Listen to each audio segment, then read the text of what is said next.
Única mesmo. Esses jogos de improviso, eles são universais? Ou eles foram criados para o programa? Como é que funciona? Eles são universo, tipo historinha que não tem ninguém é dono, sabe assim?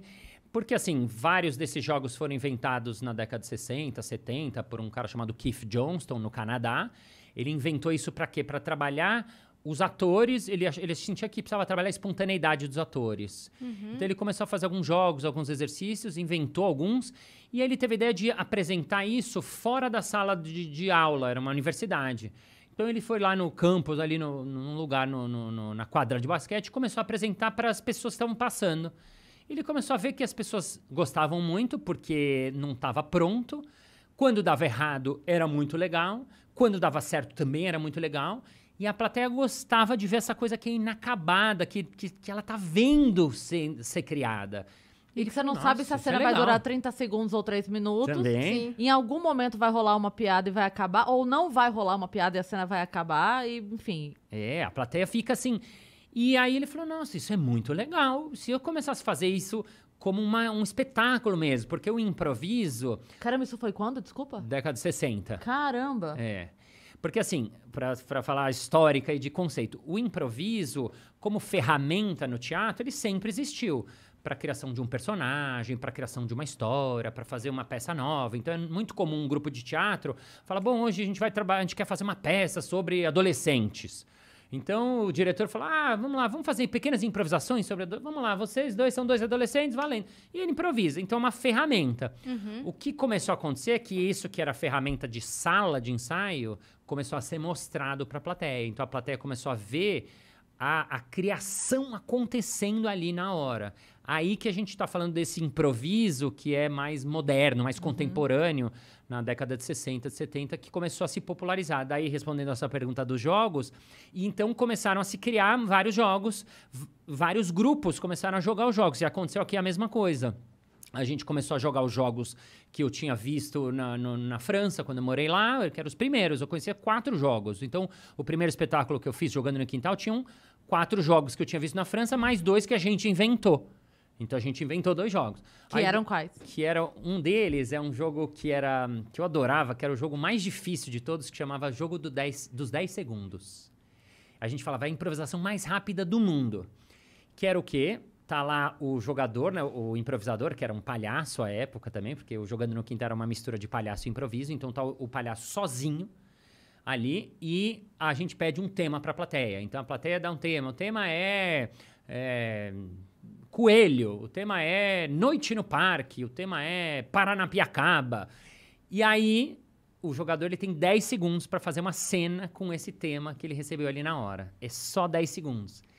Então, é muito vertiginoso, é muito pouco tempo. Meu Deus do céu!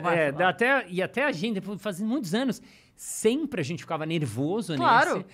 E é isso. E aí você tem que se virar em 10 segundos. E muitas vezes é legal, mas muitas vezes também não é legal. Sim. E o outro jogo? E o outro que a gente inventou, por exemplo, variações de jogos. Eu conheci um jogo de rimas que eu tinha visto na gringa também. E tem um clássico que é um estilo que é o conto de fadas. Então, quando na época eu dirigia lá o improviso com os barbichos, eu falei, se a gente juntasse e fizesse um conto de fadas rimado, que a gente tem que contar uma história inteira de conto de fadas rimada. Era uma vez uma história, essa história é uma beleza, ela assim... Passa com ela, nossa querida princesa. E aí, tudo no improviso. Tudo no improviso. Um continuava a história do outro. Isso. E aí, eles gostaram da ideia, mas assim, a gente não sabia se funcionava. Aí, o que a gente faz? Qual que é o processo? A gente treina primeiro em sala, né? Então, a gente começou a ver se funcionava, ver se funcionava. Pode ser legal.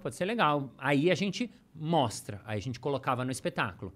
Aí, quando a gente colocou no espetáculo, a gente viu, putz, esse jogo é muito legal.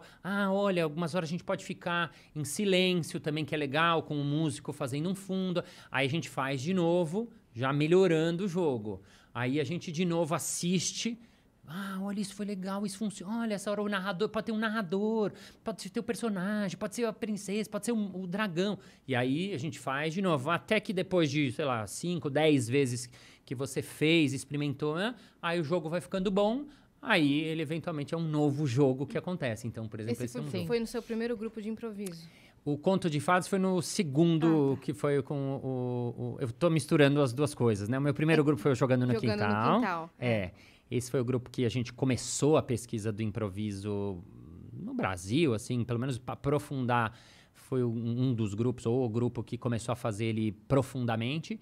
E depois de uns 6 anos, eu comecei a trabalhar com os Barbixas, dirigi-los no começo, porque eles não sabiam improviso e vieram pedir uma aula, e acabei virando amigos, acabei entrando junto com eles, e a gente também... Então, foi meu segundo grupo importante de improviso. E antes, você falou que você morou na França uma época, mas eu quero ir pra antes ainda. Quero ir pra antes de você entrar no teatro. Eu só ia falar dos jogos. Na época que eu morava em Sorocaba, eu cheguei a fazer um espetáculo de improviso com os meninos de lá. E os que eu gostava, que eu conseguia, era o Alfabeto, Sei. o Só Perguntas, Sim. ia bem.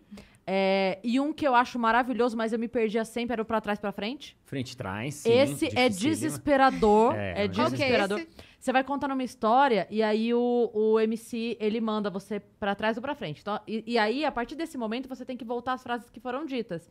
Então, assim, a cena qual é? Ah, a gente chegou aqui no podcast, tá bom. Oi, Balas, tudo bem? Tudo bem, e você? Como é que você tá? Tô com saudade. Ah, eu também tava com muita saudade de você. Você veio da onde? Pra trás. Oi, Balas, eu também tava com muita saudade de você. Você veio da onde?